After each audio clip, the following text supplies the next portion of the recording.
हरीश राणा की इच्छा मृत्यु की प्रक्रिया सुप्रीम कोर्ट के आदेश के बाद शुरू कर दी गई है। निष्क्रिय इच्छा मृत्यु यानी कि पैसिव यूथेनेशिया के लिए हरीश को एम्स में शिफ्ट भी किया गया है।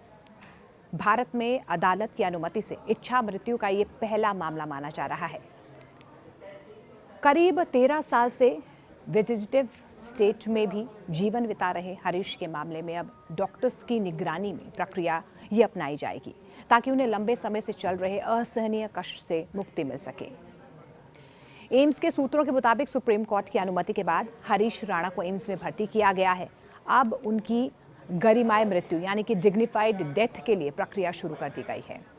इसके लिए मेडिकल बोर्ड का एक गठन किया गया है। 5 सदस्यीय मेडिकल टीम बनाई गई है। टीम में शामिल एक्सपर्ट्स में पैलिएटिव केयर, न्यूरोलॉजी, एनेस्थीसिया और अन्य विभागों के जो तमाम डॉक्टर्स हैं वो इस टीम में मौजूद हैं। ये टीम मरीज की निरंतर निगरानी कर रही है। हरीश राणा के मामले में एक बड़ा और संवेदनशील फैसला सामने आया। सुप्रीम कोर्ट की अनुमति मिलने के बाद उन्हें all India institute of medical science यानी कि एम्स में भर्ती करवाया गया है, जहां पर उनकी गरिमाई मृत्यु यानी कि डिग्निफाइड डेथ की प्रक्रिया शुरू की जा रही है। ये कदम आमतौर पर तब उठाया जाता है जब मरीज की स्थिति बेहद गंभीर और असाध्य हो और लंबे समय तक जीवन सिर्फ मशीनों के सहारे ही संभव हो। ऐसी स्थिति में परिवार और डॉक्टर मिलकर ये तय करते हैं कि मरीज को अनावश्यक पीड़ा से बचते हुए या अनावश्यक पीड़ा से बचाते हो सम्मानजनक तरीके से अंतिम देखभाल दी जाए। इस पूरे मामले में कानूनी प्रक्रिया का पालन करना बेहद जरूरी था, इसलिए परिवार ने पहले सुप्रीम कोर्ट ऑफ इंडिया से अनुमति ली। कोर्ट की मंजूरी के बाद एम्स ने एक 5 सदस्यीय मेडिकल बोर्ड का गठन भी किया, जिसमें पैलिएटिव केयर, न्यूरोलॉजी, एनेस्थीसिया और अन्य विशेषज्ञ विभाग के तमाम वरिष्ठ डॉक्टर जो हैं वो शामिल रहे। ये बोर्ड मरीज की हालत का गहराई से मूल्यांकन करेगा और ये सुनिश्चित करेगा कि हर कदम मेडिकल एथिक्स और कानूनी गाइडलाइंस के अनुसार ही उठाया जा रहा है। पैसिव यूथेनेशिया में इस वजह से वक्त लगता है, ये समय लगता है क्योंकि कोर्ट से अनुमति मिलने के बावजूद प्रक्रिया तुरंत लागू नहीं की जाती है। हर केस में मेडिकल प्रोटोकॉल और स्थिति का आकलन बेहद ज़रूरी है। डॉक्टर्स की टीम लगातार स्थिति की समीक्षा कर रही है। एम्स का सामान्य प्रोटोकॉल है कि हर गंभीर मरीज के लिए डॉक्टर्स की टीम बनाई जाती है। मल्टीपल बीमारियों वाले मरीजों में ये टीम और अहम हो जाती है। हरीश राणा का केस इसी श्रेणी में आता है। फिलहाल हरीश किसी वेंटिलेटर या लाइफ सपोर्ट सिस्टम पर नहीं है, केवल नॉर्मल न्यूट्रिशन सपोर्ट पर उसे रखा गया है। हालांकि देखिए, इस बीच परिवार ने यह भी फैसला किया है कि अगर पूरी प्रक्रिया के दौरान हरीश की तबीयत थोड़ी भी खराब होती है तो वेंटिलेटर सपोर्ट नहीं दिया जाएगा। जानकारी भी मिल पा रही है कि हरीश राणा के शरीर में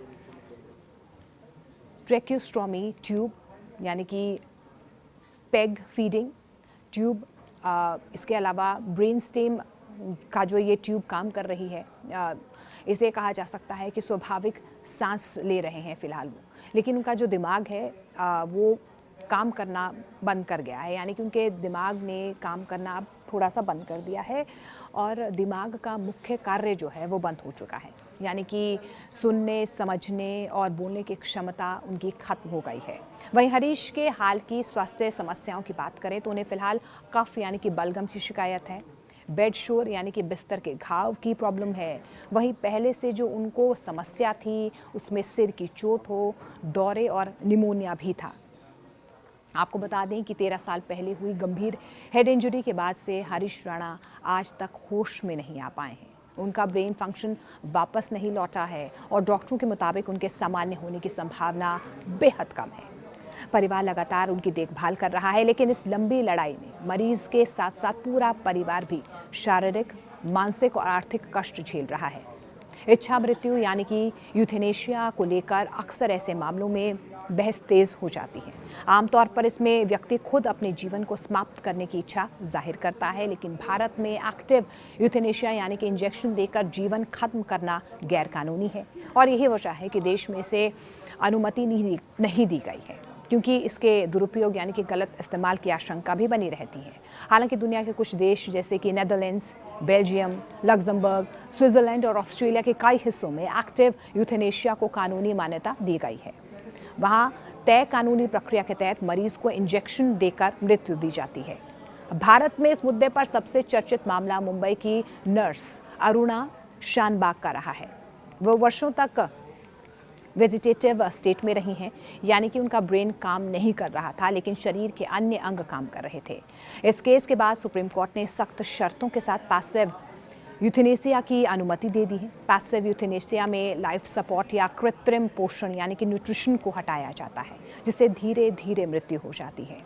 लेकिन ये प्रक्रिया भी आसान नहीं होती है। इसमें कोर्ट की अनुमति, डॉक्टर्स की टीम की तरफ से जांच और अस्पताल की रिपोर्ट भी जरूरी होती है। एम्स के पूर्व डायरेक्टर और सीताराम भारती इंस्टीट्यूट के कंसल्टेंट डॉक्टर MC मिश्रा के मुताबिक ऐसे मामलों में हर कदम बेहद सावधानी से उठाया जाता है। डॉक्टर मरीज की स्थिति का आंकलन कर कोर्ट को रिपोर्ट भी देते हैं और उसी के आधार पर आगे की प्रक्रिया तय की जाती है। एम्स के ट्रॉमा सेंटर में कई ऐसे मामले सामने आ रहे हैं जहां पर हेड इंजरी के बाद मरीज लंबे समय तक बेहोश हो जाते हैं। कई बार परिवार उनकी देखभाल करने में असमर्थ हो जाता है और कुछ मरीजों को छोड़ भी दिया जाता है। ऐसे में कुछ NGOs और सामाजिक संगठन आगे आकर इनकी देखभाल करते हैं। कब तक अब हरीश राणा की सांसें चलेंगी? देखिए, हरीश राणा के मामले में ये कहना बेहद मुश्किल है कि उनकी सांसें कब तक चलेंगी। अगर पैसिव यूथेनेशिया की प्रक्रिया अपनाई जाती है तो न्यूट्रिशन बंद करने के बाद भी 15 दिन, 1 महीना या उससे ज़्यादा वक्त लग सकता है। समाज में इस मुद्दे पर अलग अलग नज़रिए हैं। जैन समुदाय में संथारा जैसी परंपरा का जिक्र भी होता है, जिसमें व्यक्ति स्वेच्छा से भोजन त्याग कर धीरे धीरे मृत्यु को स्वीकार करता है। कुल मिलाकर इच्छा मृत्यु का सवाल सिर्फ कानून का नहीं बल्कि इंसानियत, संवेदना और नैतिकता से जुड़ा हुआ है, जहां पर हर फैसला बेहद सोच समझकर लेना पड़ता है।